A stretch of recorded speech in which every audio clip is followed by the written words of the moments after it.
Welcome to the S.T.A.R podcast. Whoa. S.T.A.R podcast.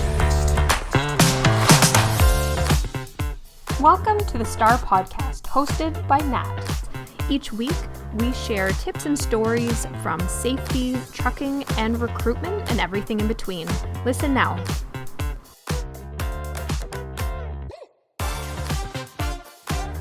Welcome back to another episode.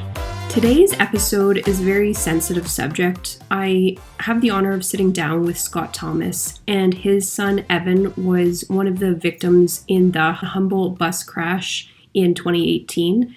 And I don't know how Scott does it. He speaks so well. He speaks so great about Evan, about the accident. I don't even know where he finds his strength, but I commend him for that. And he's such a great speaker, a lovely person to get to sit down and speak with.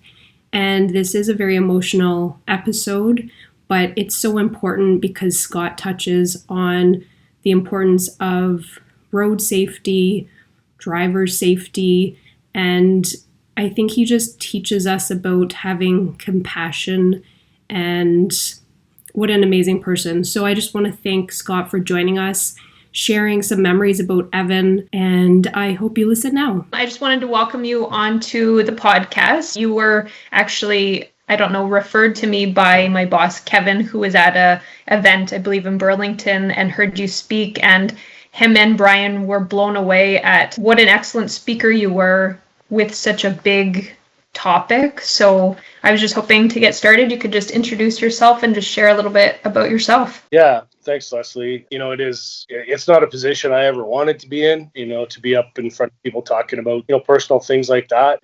I found myself in this situation and definitely now, kind of taking the opportunity to make things a little bit safer, if you will. So my name's Scott Thomas. I'm from Saskatoon, Saskatchewan, and my son, Evan Thomas, was one of the Broncos who died in the bus crash on April 6, 2018. And ever since then, I've kind of made myself as aware as I can be about the events that led up to that day, what kind of situation existed for that accident to happen. And then certainly after the fact now, doing everything I can to become more acquainted with the trucking industry, the issues that it's battling.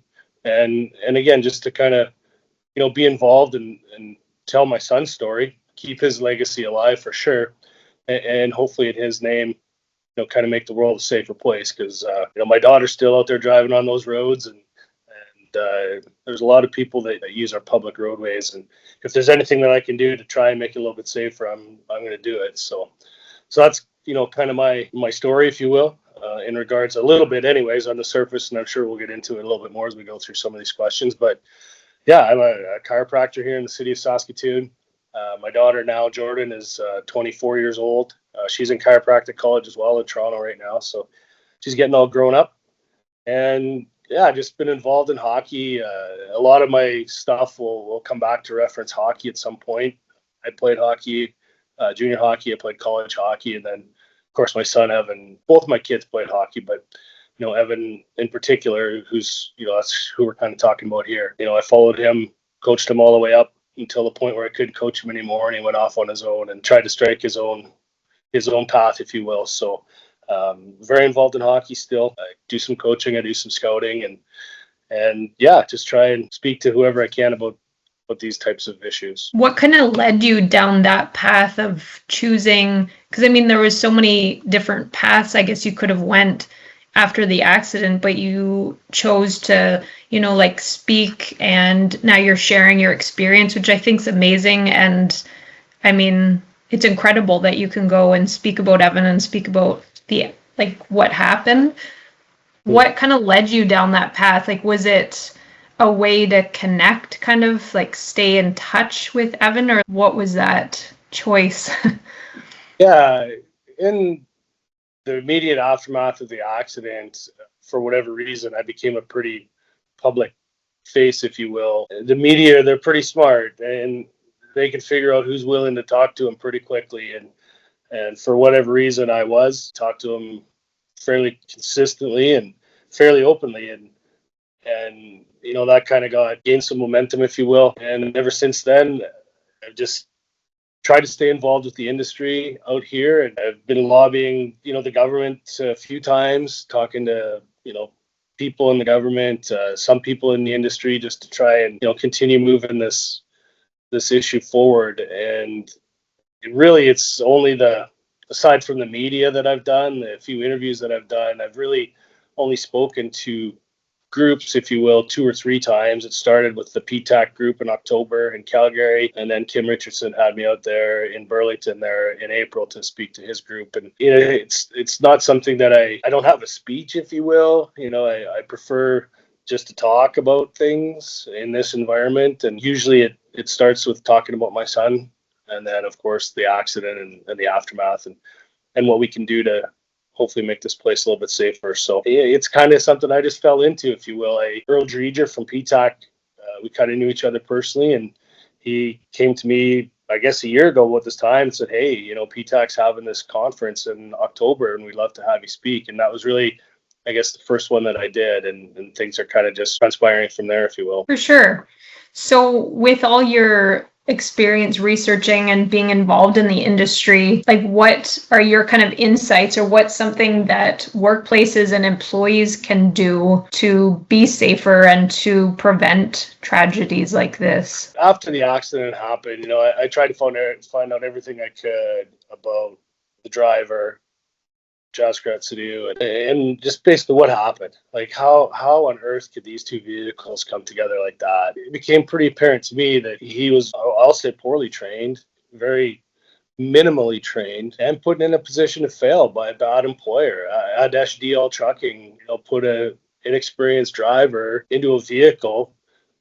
That was his first solo trip outside the city of Calgary. He drove 7.5 hours to a remote part of northeastern Saskatchewan with a truck that he'd never driven before.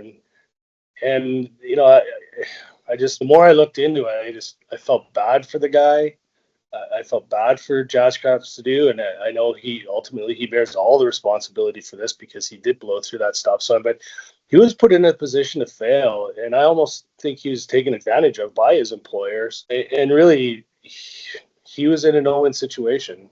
And I think it became very clear what really drove that home is, 5 days after the accident, S.T.A.R. was running advertisements under a new name, under a different number company for new drivers within 5 days.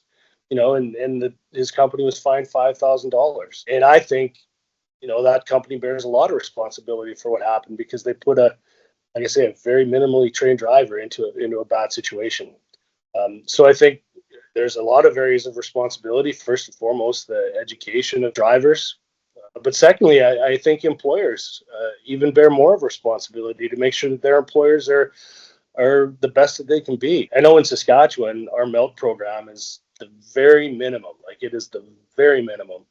So if employers are getting these guys out of the MELT program thinking, okay, here's your ticket, way you go drive into the mountains in BC, like, they're not trained for that. They're not even close to trained for that. So I think the employers have to realize what they're getting and their responsibility to bring these guys up to speed, if you will. And then, of course, the other part of that is the regulation by the government and the industry, I think, of both the training, the standards of the education that these guys are coming out with, and then also, too, the ongoing education that the companies are putting through, and making sure that all these companies are following the rules. And again, I realize that 90%, 95% of the companies that are out there are good. They're trying to do things the best they can, but unfortunately, the work that I'm doing, looking into things, you got these chameleon carriers that basically they're like an S.T.A.R. was. He's a chameleon carrier. They're the ones that I think put a real bad stain on this, and they're the ones that I want to shine a bit of a spotlight on. And the good companies, I just want them to realize that to keep doing what they're doing, because there's companies out there that aren't, and hopefully they can kind of drag everybody along in a good direction. You felt bad for the driver, and I just think that's so incredibly compassionate of you, when you could have chose to be very angry. And and there's nothing wrong with someone being angry. It's such a awful situation, but I just want to mention that you've probably been told that before, that's pretty remarkable that you can choose to feel sorry for him. And I know I was listening to some of your speaking and interviews and different things where you had met the driver, like that's pretty amazing of you. So Yeah, Leslie, the one thing that I've learned about grief is there's no right path for everybody, and that's one of the things about our tragedy, if you will. There's 29 families going through it. 16 directly lost somebody, and there's no right way to grieve. There's no blueprint for it, and what works for me doesn't need to work for other people. It just doesn't. There's 16 families that are grieving all react differently, and that's okay. We all have beliefs and convictions that we hold dear, and that's good as long as you firmly believe that. That's okay. But yeah, for me and for our family, it just became clear to us really quickly that first of all, we think that Evan was a very empathetic man, and we've always tried to conduct ourselves in a way our kids would be proud of, and we can model good behaviors for them. And it became clear to me very fast that it wasn't Jaskrat Sidhu's intention at all that day to cause damage. It certainly wasn't his intention to kill 16 people. He didn't intend, to cause that accident. So, the more I got into the circumstances around it, I'm like, this just doesn't all add up. So very quickly I said, yeah, of course I want to sit down and meet him. I want to ask him what the hell happened, like what went wrong. And we're at the victim sentencing hearing in Melfort, and I said publicly in a few interviews leading up to that yes, I would like to meet him. And then in Melfort, one of his relatives came up and tapped me on the knee and said, if you would like to meet Jaskrat, he would like to meet with you. And so we went into a back room, and me and his family, and as I've said before, he fell on his knees and was weeping like a baby. And I picked him up and we hugged, and he is a broken man. He was, and he is. And, I sincerely believe that. And it was, forgiveness for us was just, I don't want to say the easiest path, but in a way it was. Because to hang on to anger and hatred, that takes a lot of work and a lot of energy. And it would have been a lot different if his intention was different, but it just wasn't. And could he have done things differently? Absolutely. Should he have done things differently? Yes. But he made a horrible, horrible mistake. I know you can't speak on his behalf or anything, but did he feel that he was not trained properly? Did he feel comfortable with driving and everything? We didn't talk specifics in our meeting. The only thing that he said that I've seen publicly is, when he made a statement in court, he said it was his inexperience that caused this accident. He said, I was inexperienced. And that's kind of what he said in court. So I think he knew he was, and this is just my opinion about what happened that day. He was in Saskatoon the night before. He got lost on his way going out there a couple times, was completely lost. Showed up at the site to load the peat moss late. Couldn't back up the vehicle on his own. The guys in the yard had to back the vehicle up, tarped him up, and he left in a panic. He was running behind. And again, this is just my opinion, but I'm sure his owner was in his ear saying, you're behind, you're lost, got to get going. Yeah, I think he panicked. I think he was very ill prepared to be operating that rig in that part of the country. He just was. He shouldn't have been there. I see a lot of in your background for anyone who is seeing the video, but is that all of Evan's, like his trophies and his sports? Yes. Yeah, we were lucky. After the accident, the Broncos renovated their dressing room. So this was his locker that came out of the dressing room that he had used that year. And then, there's just some of his jerseys and the tie that Evan was standing when the accident happened. He was putting his tie on, and the tie that's hanging there was the one that he was putting on. And so just a bunch of little memorabilia about him. Like to keep him present for sure. So yeah, that's his locker that was in the Broncos dressing room. Oh, that's so special. And you mentioned he was obviously very into hockey, and you also said he was also really into baseball and talented with baseball. Yeah, I think he liked baseball more. Oh. There's an expectation, if you will, in Saskatchewan and maybe even in Canada that they should play hockey.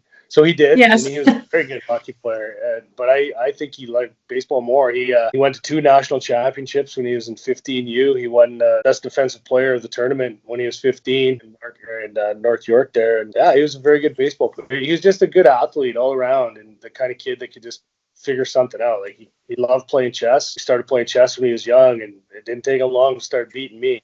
And yeah, he was a kid who came by things naturally. And when he committed to doing something, he made sure that he was good at it. But yeah, he was a good ball player too. And you shared that he was a very empathetic person. Is there anything else that you wanted to share about Evan, just about his character and about any stories or anything? Yeah, and unfortunately, you don't, when your kids are teenagers, you don't know everything about them. But so many times after the accident, we had his friends come knock on our door, and they would tell us little things that he did. One classic story, the young lady and her dad came and knocked on our door, and she's crying, and she basically said that Evan saved her life. She was getting bullied at the high school, and Evan kind of saw it happening, and he sat down with her and kind of talked her through it, and they kind of became friends. And then after the accident, this young lady started actually speaking to vulnerable groups, and Evan was part of her. Oh, Just wow. little things like that I had no idea. And her dad was sitting there with her, and he corroborated everything, and he's like, yeah, this is what happened. And so little things like that I would have never known. Yeah. Oh, You know? He sounds like he's a very kind person. He was very kind. Yeah, he had an old soul. Right from when he was little, and he's just got such an old soul. He was so compassionate and so wise. He was wise. He didn't say much until he said something, and then when he said something, he was very focused, and he was an old soul. Is there anything that is not the most important, but what do you want to try to share with people, anyone who's listening? What's the one thing that you want people to take away? Yeah, I kind of alluded to it before, and in some sense, Leslie, I like to say I'm one of the trucking industry's biggest critics, but I'm also one of their biggest cheerleaders, because I know what their job entails, and I know how important they are, and we need our roads to be safe. Like I said, my daughter is still out there driving on those roads. One of the things I've come to realize is, our roadways are public, but they're also one of the biggest commercial spaces in the country. The amount of commerce, it's really, our roadways are a workplace. They're a workplace. And Absolutely. I think the employers need to realize that the people that they're putting into public space like that need to be able to trust that they're putting the best people out there in a situation to succeed. And as I said before, most are, but some aren't. And I just want those employers out there to realize that the people they're getting need work. Most of them are coming with the absolute bare minimum. And I know in Saskatchewan, you can get your MELT program in a small town called Eyebrow, Saskatchewan, that doesn't even have a stoplight. And you can do all your training in small town Saskatchewan and get your minimum ticket and be given the keys to go driving down the 401 in Toronto. Go drive through the mountains in BC. Well, that's not a good situation. I think, and most of the people that I seem to find myself talking to are employers. And I said, most of them that are in the room are good. But I just want them to realize that they have a responsibility here to put their people in a good situation, because, all our kids are using those public roads. I would definitely like the opportunity to get in front of more regulators and oversight people, and if that's government, if you will, because I think ultimately they're dropping the ball here. I said one of the things that I can't believe, 16 people died there, and if this was a train or a plane, the National Transportation Safety Bureau would have been there like that. But because it was a semi-driver and a bus, there wasn't even a coroner's inquest. There was a coroner's investigation. Well, how can the government allow that kind of situation to happen without even investigating it more? If there was a national standard here for this industry, I think it would hold educators to a higher standard. It would hold employers to a higher standard. It would hold everybody to a higher standard. But there's no minimum national requirements, if you will, and no national oversight. And And you can drive from BC to Halifax, and somehow there's no national regulation over that, where airlines are and railways are. And so why is this industry not held to that standard? So, just little things like that. And I think maybe people in the industry need to start asking that question too, because it can only create a better situation for them. Right. But I think my main message, Leslie, is just, don't take your eyes off the prize here, and keep doing the best things you can, and the best practices you can, because when all three of those things go wrong, this is what happens. This is what happens. Yeah, it's not just an accident, it's people's lives, and it's the families, and absolutely. There's accidents you don't hear about. They happen all the time. This one was national news, and on a scale that never been seen before, and hopefully we never see again. But that's one of the reasons why I keep talking, is because I don't want to see something like this happen again. I mean, everybody that loses a life, it's tragic. This one, the scale was just bigger. And said how you can bring those two vehicles together at that exact situation at that moment in time, for that to happen like that, is just unfathomable how it happened. But it did, and anything we can do to make sure that doesn't happen again, I'm willing to talk about it. Absolutely. Well, I appreciate that you are, going to speaking events, and you are trying to raise more awareness of this, because I think we need to talk about it and what we can do to help prevent it and to make things safer. Because, I mean, people driving trucks or driving a regular vehicle, like, it can cause harm to yourself and to other people. So absolutely, we need to try to keep everyone safe so that everyone gets home at the end of the day. Absolutely. Yeah, in the immediate aftermath of the accident, the Saskatchewan government popped up, okay, good, we're doing something. This has got to be good, right? Well, okay, you did something. But now I really don't think, Leslie, that we're in a much better situation than we were 8 years ago. I really don't.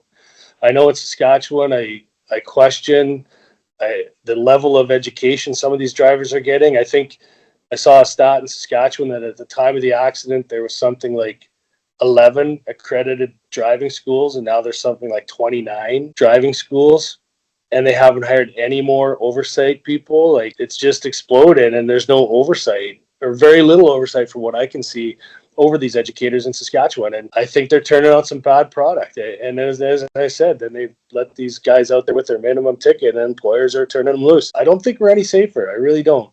And that's why I'm trying to keep talking. I hope to let everybody know that I don't feel safer, and I don't think a lot of people do. I think that's really important. So thank you for everything you're doing, and I appreciate you sharing about Evan and about your life and everything. So I truly appreciate you taking the time to speak with us, and I think what you're doing is making a difference, and it's a great way that you're honoring your son. So thank you, Leslie. I certainly hope that it is, and I do think it's making a difference, because every time I do speak to someone else comes and asks me to talk some more. So as I said, I'll take any opportunity I can to talk about Evan, keep his legacy alive, any opportunity at all. So I appreciate that. For anyone listening that maybe wants to keep up to date with what you're doing, do you have a website, or do you have anywhere that, like, social media or anything that people can connect with you? Not specifically. We do have Evan Thomas. We have a memorial trust, so the Evan Thomas Memorial Trust.ca. So we have a trust page for him. On that website, we list the activities that we do, any donors that we have. We're very fortunate. We have, a hockey tournament for 13-year-old kids that we do here in Saskatoon, and a baseball tournament for 15-year-olds that we do, that are both in his name, and any money that we raise from that goes in his trust, and we give it away to different charitable causes around the city. We give S.T.A.R's Air Ambulance money every year, because S.T.A.R's was very important that day.